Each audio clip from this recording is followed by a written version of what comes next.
and save money. A couple of housekeeping things first. Welcome to Zoom Universe. If you've got questions, and please send us questions, use the chat function, not the Q&A. So we do monitor the chat function. Be aware that the chat function is viewable by everyone. So if you've got a question, that's fine. Be kind.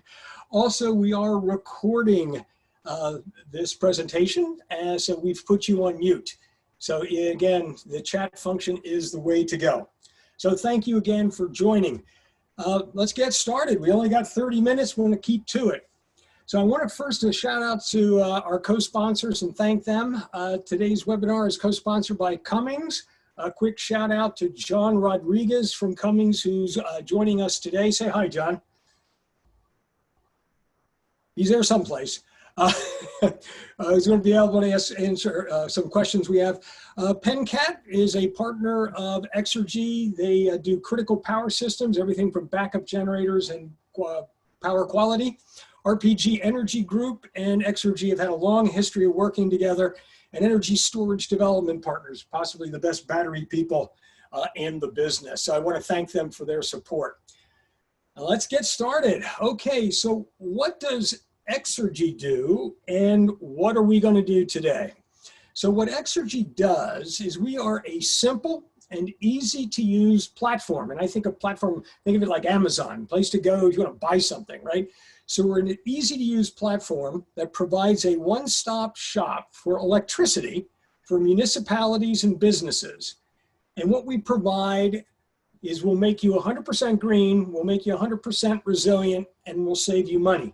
However, this presentation is a do-it-yourself. So we're going to teach you how to do what we do and somewhat how we do it. Now, this is a webinar series. This first session is an overview of the 3 main items and how we do it. Then there are 7 sections following that go into greater detail if you're interested in pursuing sort of a do-it-yourself strategy. We're going to take this webinar in 3 sections, the same as the value proposition: how to be green, how to be resilient, and then how to save money. The goal today is to teach you how to do basically a 91% reduction in your carbon footprint almost immediately. And when we say here today, without Exergy and with Exergy, this is the Exergy model, which we're training you on today. So within a very short period of time, applying the techniques and strategies we're going to discuss today, you'll be able to cut your carbon footprint by 91.5%. Longer term, you should be able to cut the rest of that. That's time for another webinar. Get us in the mood. Let's take a step back a little bit and let's look at the marketplace in general. And it's a quote from Green Tech Media, one of my favorite organizations out there. Only about 6% of US electricity customers now pay through rates that give them a role in the types of energy they use and when they use it. The rest use a rate that discourages customer interest, encourages no change in the power mix, and gives utilities no motive to evolve. How are we going to evolve from today's world to a zero carbon future if we don't get the markets and the rates and essentially the choices to the customer in place to do that? And that's what we're going to show you how to do. So 3 parts: be green, be resilient, save money. What is actually being green? And I look at the world in a fairly simplistic way. There are 2 things. You can be true green or you can look green. Of the more than 2,000 products of all types making green claims in the market, 98% of them are guilty in some degree of greenwashing, according to TerraChoice. Because it plays well with consumers, you put on this green mantle, this green mask, but that's not what we're here to do. What we are here to do is to be actually green. And in order to do that, you've got to purchase green electricity. not renewable energy credits. The actual green electrons, not a piece of paper that says there's some green electron presented generated someplace else. The following quote from the Harvard Business Review: right now, huge surpluses of low-priced RECs are flooding the market. And the cost of a REC represents just a fraction of the added expense of making green power. Therefore, the purchase of a kilowatt hour worth of RECs does not necessarily displace a kilowatt hour of dirty electricity, nor by extension does it reduce the amount of CO2 entering the atmosphere. In short, it's doubtful that most RECs are delivering the environmental benefits ascribed to them. RECs were created for utilities to meet their renewable portfolio standards. That was great, but most utilities have all the RECs they need, so the creation of a new REC has almost no value. In many states, the RECs have absolutely zero value, and what we see is people acquiring them for virtually nothing and then coming to you and saying, hey, we'll make you 100% green. It doesn't cost you anything because we have all these essentially worthless RECs. Those RECs had almost or absolutely nothing to do in the building of that plant. To start to become green, and again, when we say you have to buy green electrons, you have to buy green electrons that are going to match your load. And we at Exergy are purists. We don't take this play of, I've got 100 megawatt hours of load, I'm going to buy 100 megawatt hours of solar. It sounds great, but does the generation and the load occur at the same time? So if I buy 100 megawatt hours of solar and I'm a 24/7 operation, the solar is great for 6 hours, but then the other 18 hours, I've got to get electricity from someplace, and that's going to be natural gas, that's going to be coal, it's a variety of things. So this concept of just buying ahead and buying electrons that doesn't match the load in kind of a real-time sense, to me is a little bit like greenwashing. So if you're going to do this the way that Exergy does, if you're going to be truly 100% green, you've got to acquire green energy that matches your load profile. So the first thing that you've got to do is understand your load profile. So I just put 3 here, and I want to thank the Department of Energy. They have a fabulous website where you can go and literally look at the load profiles of different kinds of businesses in different cities throughout the year, how it affects weather, all kinds of great things. So I picked 3 here. I picked a hotel, a commercial building, and a water treatment facility. And if you step back for a second and think about it, you'd say, well, those make pretty much total sense, right? If I'm a commercial building, tend to operate sort of 8 to 6 in general, but of course the building's been sitting idle at the night, so I've got to warm it up or cool it down in the morning, and people work late and I have lighting and things like that, so you got a big bump during the day. Water treatment plant, it's pretty flat, and it's pretty flat throughout the entire year. You have a little bump here and there at different times of the day. If you think at the end, it's when people are obviously taking baths and showers and things like that. And then if you look at a hotel, again, it's pretty flat most of the day. Then people check out by noon. It tends to roll off. Then people are coming back in, and they're registering. They're getting into the rooms, turning on their air conditioning and things. So what we need to do is find the renewable generation that matches these load profiles. Now, we're in pretty good shape there. So here is a snapshot of renewable generation at one location in the United States. This happens to be on the mid-Atlantic coast of the US. And it's all the different types of renewable that we have. And if you look at it, you'd say, okay, the stuff on the bottom is pretty flat as you'd expect, but nicely, wind and solar are somewhat complementary, meaning that if I have a load that's kind of flat during the entire day for 24 hours, by combining the right amount of wind and solar, I can get a pretty good match. So if we go back to our load guys profiles here, we can see, that water treatment plant and that hotel can be approximated by the right combination of solar and wind. Now, the goal that we have at Exergy is that we're going to match it really, really, really closely.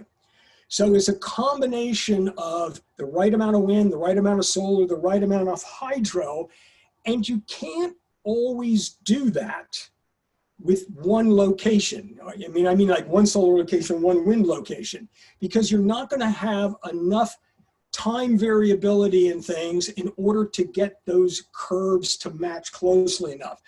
Let's take a look at it from perspective of a solar farm. Say you have the same solar farm with the same production across the country. Obviously, the one on the East Coast is going to be an hour earlier than the one in the Central, the Mountain, et cetera, et cetera, et cetera. So by being able to combine generation from different locations in the country, as well as different types of renewable generation, we have a lot of flexibility in how we essentially write our contracts to match that load as closely as we possibly can. Now, what I showed you was a load for a single day. Now, loads change over time, they change over the year, but so does generation. So we also have to look at this on a daily basis, monthly basis, as well as a yearly basis as well. So for example, here is PJM is Pennsylvania, Jersey, Maryland. It's the largest ISO out there, so the Mid-Atlantic states. And here is production and load, summer and winter in PJM. So it's really quite fascinating. Here, the yellow is our load. I happen to pick wastewater treatment plant again. Nice flat load here. But look how things change over the year. As you'd expect, solar in the summertime is going to be substantially higher than it is at the wintertime. Wind, on the other hand, is substantially higher in the wintertime by a factor of 2 than it is in the summertime. But our load is not changing very much. Now, again, this is a wastewater treatment plant. Exergy specializes with organizations we call always on. These are organizations that's got to run 24 hours a day, 7 days a week. If the grid goes down, they have to keep on running. So our customer loads tend to be pretty flat. The gray number, the gray line there is what's the price. So you'll notice that in the wintertime, price is pretty flat. Bumps up a little bit, end of the day, kind of around 9 o'clock or so, because people are turning on their heat in the wintertime. In the summer, you'll see that the price is spiking at the end of the day, just as solar is running off. That's because everybody is going home, turning on their air conditioners, and the demand for energy goes up dramatically, and they have to dispatch more expensive generation.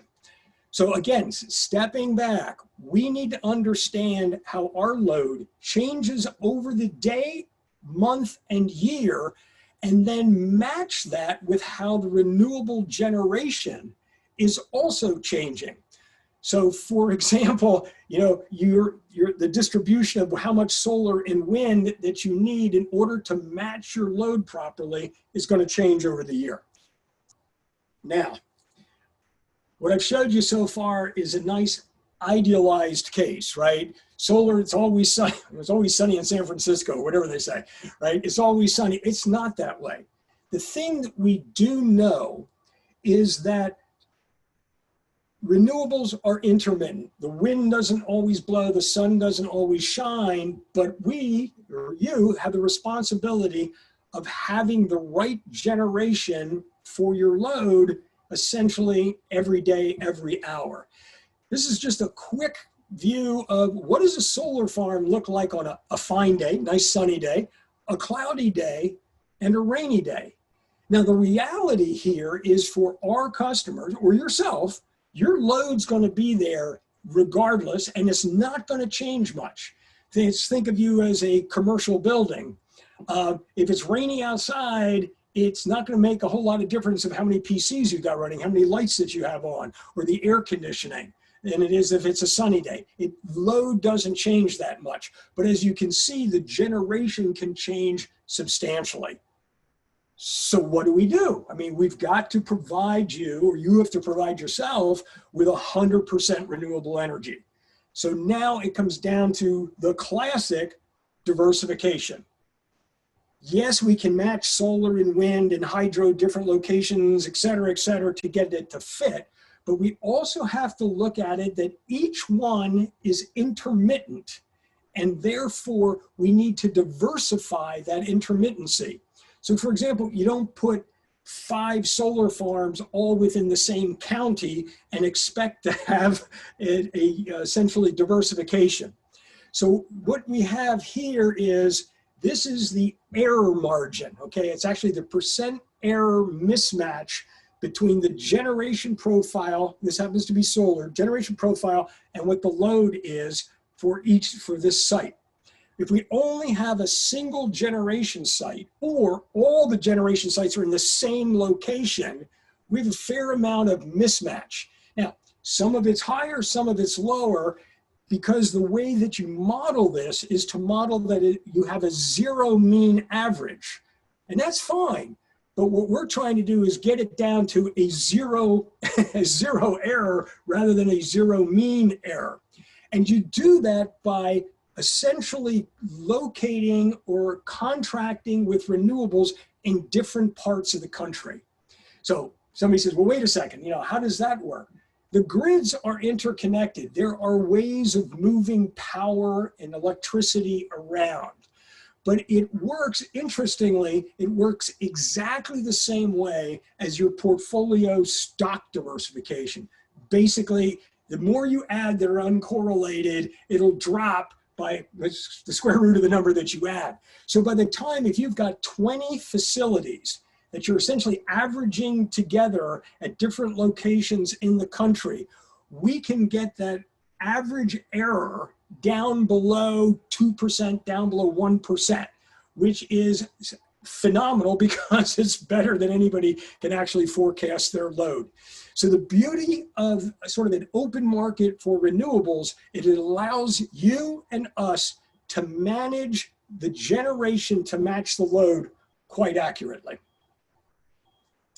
So we only have a half an hour. So section 1, how to be truly green. You got to buy green electricity. There's no other choice. Don't look at RECs.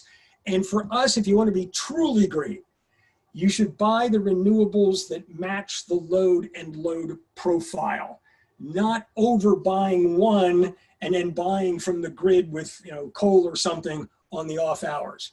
But to do that, it's work. You got to understand your load shape on a weekday, weekend, month, full year. And then it's basically just a big mathematics game, right? You just sit there and crunch a big curve fit regression. You have multiple generation types, each one having its own variability and statistics, multiple locations, and you sit there and literally crunch through all the different configurations and permutations until you get the absolute closest match that comes to a zero error. And then what you need to do, and this is really tough for you, do it yourself guys, is you need to contract with the generators. So you might, in order to match it properly, you may need 7 or 8 or maybe more renewable generators you have to write a contract with. Very difficult for an individual to do, not impossible. If you want to go down that route, again, talk to us, we make it very, very easy for you. But that's how to be truly green. You buy green electricity matched to your load. Okay, section 2, how to be resilient. I love, not that I like destruction, but it really helps to solidify what we're really talking about when we talk about outages. 92% of businesses experience an energy-related failure in the past 12 months, and it's getting worse. But what I really like about this picture is the following statistic. 67% of outages are downed wires due to weather events. This isn't a trip, this isn't a little bit of a hiccup. If you've got stuff that looks like this, you're gonna be down for a while. I mean, just take, remember Superstorm Sandy. There were people who were out for 10 consecutive days. We go the same way and we go to PG&E in Northern California. you get a phone call, you could be down without power for weeks, potentially. And that's still a weather event. It just got so hot, and we'll talk about that in reliability in a second, literally that the lines shorted into trees and things like that. It has gotten so bad. I mean, everybody talks about how extreme weather is becoming more frequent. The insurance industry now spends 7 times more on weather-related damage than it did 20 years ago. Even if you adjust that for inflation, it's almost an order of magnitude. Things are getting worse. Why? A whole variety of things. You got penetration of intermittent renewables, so the grid's got to compensate in real time, and that causes issues. Aging distribution and transmission. The grid age, the average age of the equipment in the grid is 40 years old. If you're up in the Northeast, the average is 60 years. One, that's old. I'm old. But also, things have changed since then. So we get down here, it's like the grid is ill-suited for distributed generation solutions. Load centers have changed. Of course, it was designed 60 years ago. They didn't have solar. We didn't have backup generators. We didn't have wind 60 years ago. They had one model of generation. It was the hub and spoke. You had a generator center and it spit it out. More frequent extreme weather events we just talked about, and rising ambient temperatures. And somebody says, well, how does that work? Well, we just mentioned PG&E. As the weather gets hotter, the lines themselves get warmer and they start to stretch. Now, what happens is it's getting warmer, people turn on their air conditioners. They turn on the air conditioners, they're drawing more power through the lines. That heats the lines up even more, and they sag and they droop, and eventually, and this is what happened in PG&E, eventually they're gonna touch something and you're gonna have an outage. And limited water availability is, you gotta cool generators. We've had last year a number of days, actually a couple of weeks on end, where certain generators could not run because there was insufficient cooling water available. So is a backup generator kind of right for you? Now, again, you want to be resilient, you got to have something behind you there, because if the grid's going to go down, you got to keep running. How expensive is it? Now, again, from the perspective of Exergy, we deal with the always-on companies. So these are 24/7 operations. It could be a hospital, police station, emergency centers, 24/7, complex manufacturing processes. If you just look at this graph, this is medium to large manufacturing companies. 16 hours down is an average of $350,000 of cost. That's 16 hours. That's not even a day. Think about a Superstorm Sandy's. Think about PG&E shutting you off for a couple of weeks. We're talking about substantial losses here. So what are our choices? So John Rodriguez from Cummings, if you can be live, we see it as having 3 things. And the reason I asked John to join us today is because he's an expert on backup generators. And I actually gave pictures of his stuff. So those are 2 Cumming generators there. So the first one, hey, John, thank you. I'll put you on the spot in just a sec. So we basically got 3 choices. And choice number 1 that you hear of almost all the time is batteries. Batteries are great. The cost of batteries has fallen 250% in the last 5 years and everything else. Love batteries. Reality, unfortunately, is they're still really expensive. And they're only on for short duration. So for example, if you're only going to be down for an hour, battery might make sense. But if you're going to be down for longer than that, let's say you're going to be down for a week because the grid is down, how do you power how do you charge the battery? There's nothing there. The battery is uncharged. Now somebody will say, well, we could have solar. Yeah, you can have solar with a battery, but now the battery has to be able to handle the 18 hours that solar's not there, and the solar has to be large enough to store enough for those other 18 hours as well. So what happens is the amount of battery you need, and you're only going to use it occasionally, tends to be about 30 times what people typically say. For us, in our customers, batteries just don't pencil. They need to be able to be reliably running every day, potentially for weeks on end. Well, that brings us down to two others. We got diesels and we got natural gas. And John, I want to ask you this question because I've had a number of people ask this many times, like, okay, if I don't consider the cost here and I'm not going to consider the environmental issues of the two, which one is more reliable? And not only from an equipment standpoint, but also from an infrastructure perspective. Well, that's a very good way to look at it, Dave. The infrastructure behind the natural gas pipelines in the United States has been documented to be extremely reliable. And so you can envision, just like at your house where you have a natural gas meter and, you know, power, fueling your furnace, your water heater, etc., that fuel is always there. And in the diesel world, you have to, you know, obviously work with logistics around fuel trucks, fuel life, the actual shelf life of the fuel in the fuel tank that's local. It causes all sorts of problems, and people have done studies on you know, failure modes of diesel gensets, and a large proportion of those failures have to do with the fuel itself. And in natural gas, you can basically eliminate that risk from the equation because the pipelines in the United States have just a tremendously high uptime, tremendously high fuel quality. And the gensets themselves, the equipment side is basically equal from a reliability standpoint to any diesel. So if you can increase the reliability of the fuel source, you can you know, have a much more reliable system. Thanks, John. As a matter of fact, the Department of Defense, who obviously is an always-on organization, commissioned a study by MIT to look at just this this question: is should they go diesel, should they go natural gas, which one is more reliable? And it came down very, very strongly, go natural gas. You know, the pipes are underground. It's extremely difficult to interrupt that supply. And the uptime on natural gas is substantial. Diesel, it's inexpensive to buy, but they're unreliable. In Superstorm Sandy, and I don't mean to say anything negative about Cummins, because it's just diesel generators in general, 63% of the diesel generators fail to start and operate.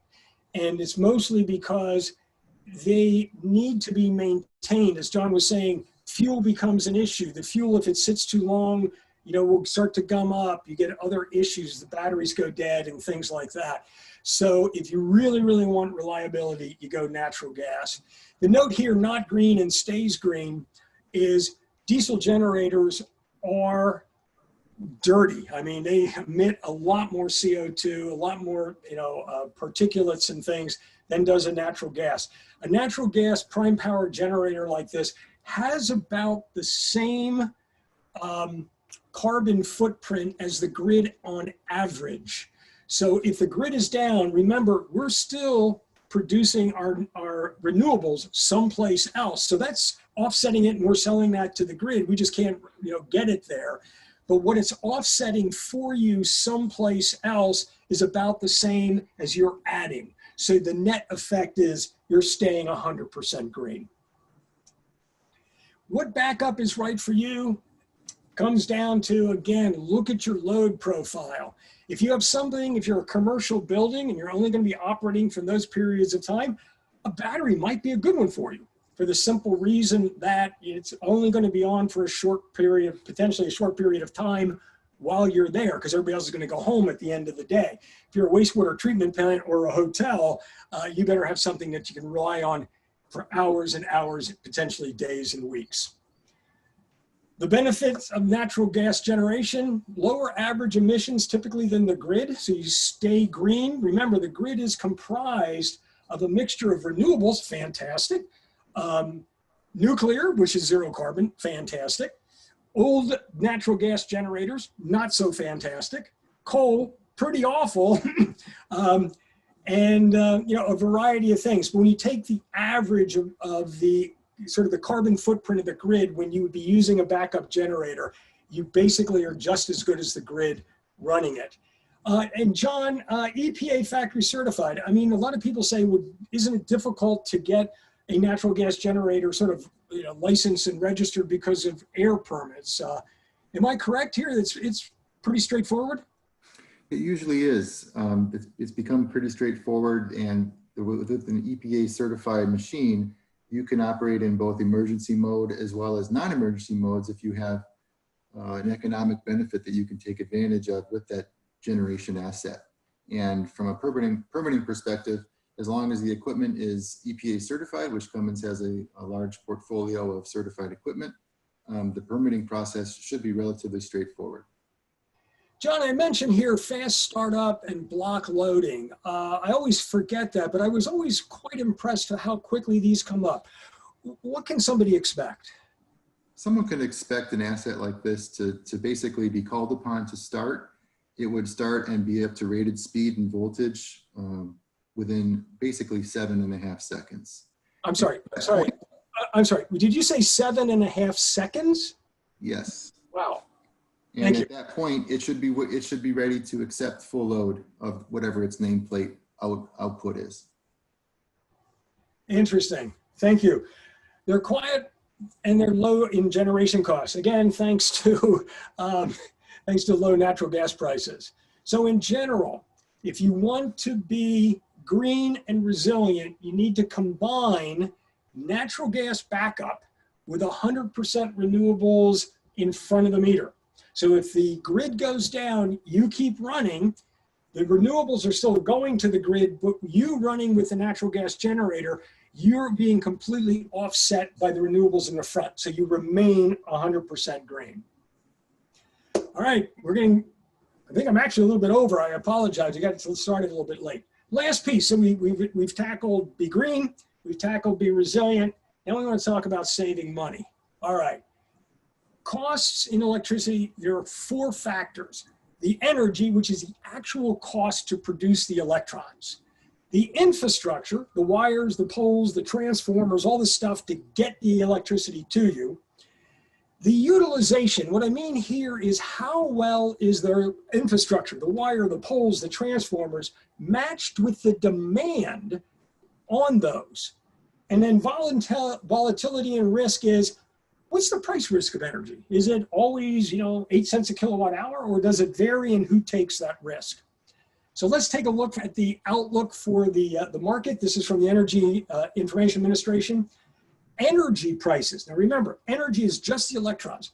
Energy prices are forecasted to fall 10% over the period. That period is the next 5 years, in response to continued low-cost natural gas and declining costs of renewables. Cool, so energy prices should fall. Transmission and distribution costs are expected to go 24 and 25, grow 24 to 25% respectively over this period. This is the need to replace aging infrastructure and accommodate new reliability standards. Of course, new reliability standards because we have more extreme weather conditions. So what does that mean for your bill? What that means for your bill is your bills are going to go up even though the price of energy is going down.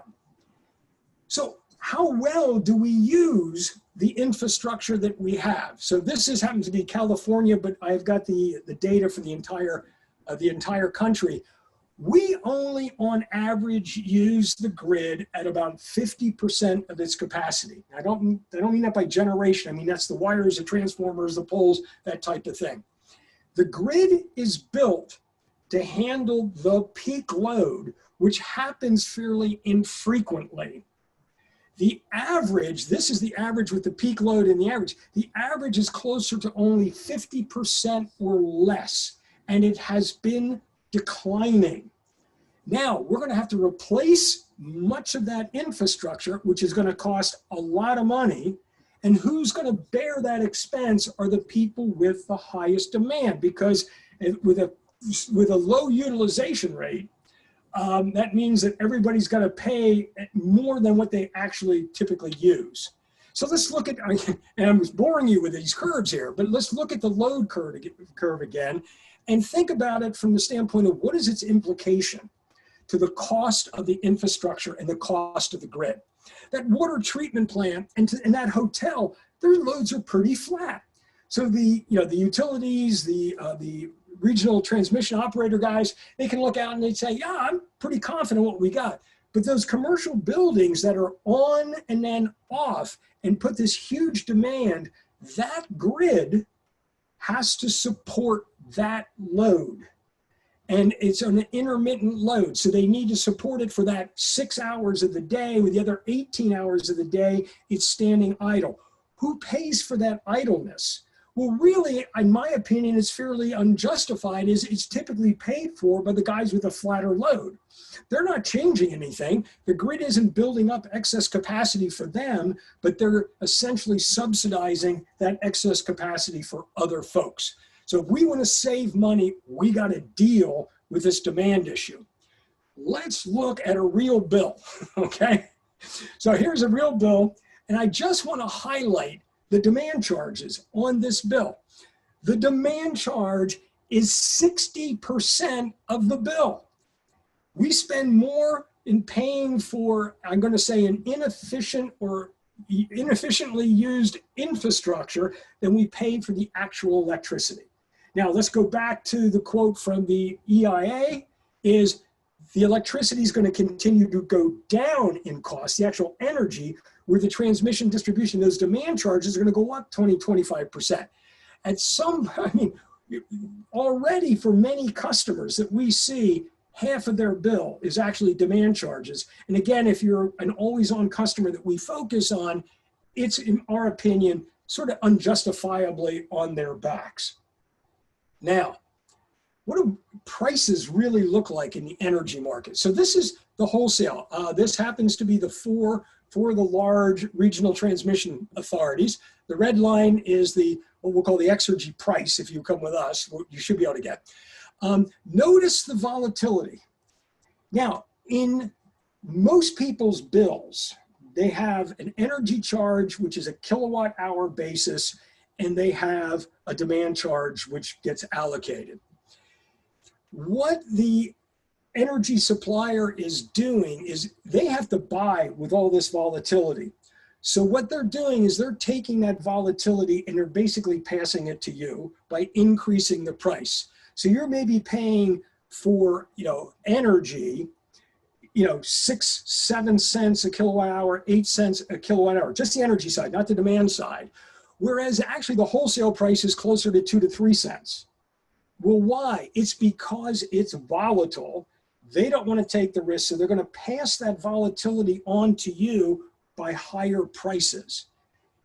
And how much does that matter? A lot.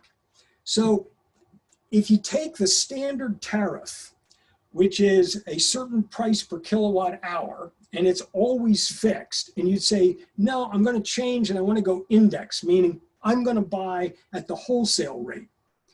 Just buying at the wholesale rate will save you about 20%. However, and that's on average, right? However, going back, it is going to essentially put you at risk to these price swings. Your average over the year will be lower, but there will be times during the year where you're absolutely going to get hammered. Just being honest here.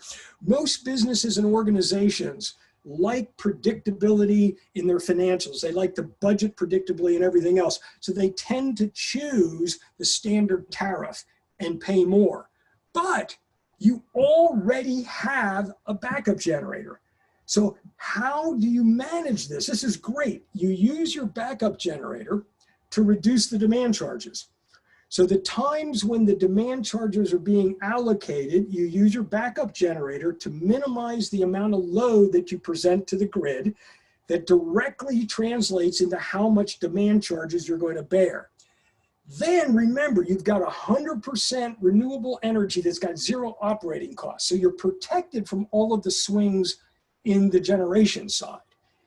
Then what you do is you use the backup generator to protect yourselves from the price swings. So you change your tariff from a standard tariff to an index tariff. Now you want to be predictable. In most cases, your self-generation cost is going to be less than what you were paying before, such that you get the benefit from the wholesale prices when they're low, And if the wholesale prices spike up, you just use your backup generator and essentially self-generate for those periods of time. And then you can do a substantial reduction in your overall cost. To give you just an idea of how volatile this can be, in ERCOT, which is Texas, that's the one on the bottom left-hand side, the average price of wholesale price is about 2.9 cents or maybe even less. It got as high as $9 a kilowatt hour multiple times last summer. All right, so if you want to be predictable and you want to save money, you want to use your backup generator. So saving money, you reduce your demand charges by using a backup. You use 100% renewable energy that has zero operating costs to essentially hedge you from the basic volatility of the market. Change your billing process from tariff, standard tariff to wholesale index, and then use your backup generator to protect you from the price swings. So, in summary, the three things: you want to be green, you want to be resilient, you want to save money. One, you got to contract with multiple renewable sources at different types and locations to meet your load. Two, install a natural gas generator or battery. If you were that commercial building, a battery might work for you, equal to your operating load so that you can keep running, because you want to be resilient for a long period of time. Use the backup generator to reduce your demand charges, then change your tariff to a wholesale index and use the backup generator to protect from large price swings. Thank you so much. I think we did go a little bit over. Questions? Dave, are there questions out there?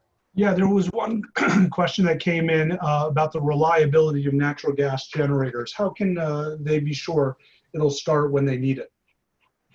Hey, John, if you're still on, let me first state that because natural gas generators, especially if you're going on the index, right, they're clean, they're inexpensive, their cost per kilowatt hour is very, very reasonable.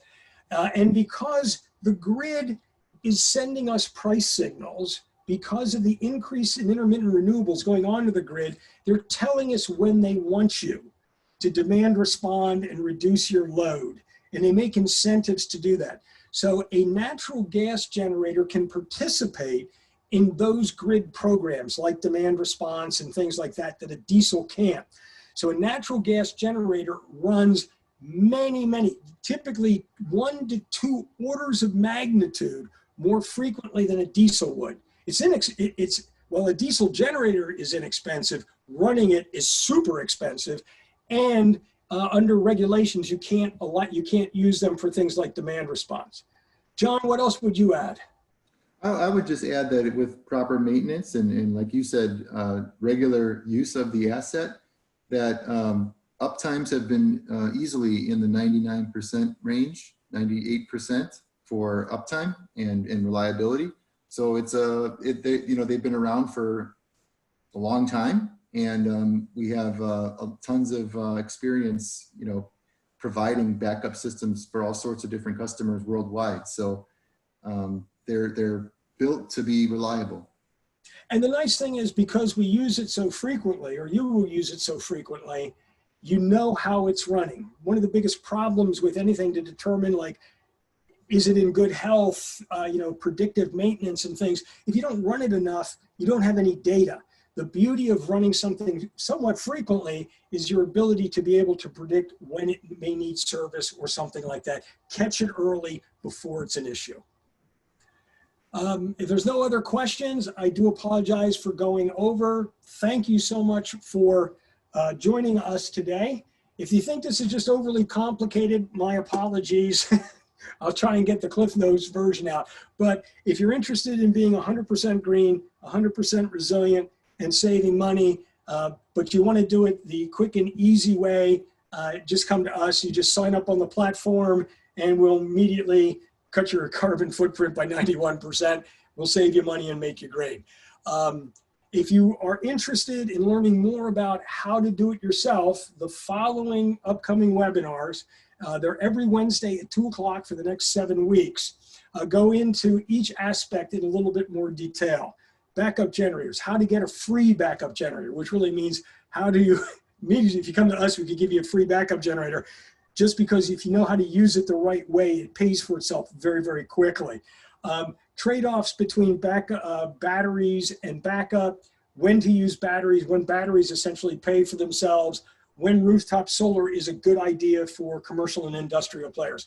Hope that you found this interesting and educational, and would love to see you at a future webinar.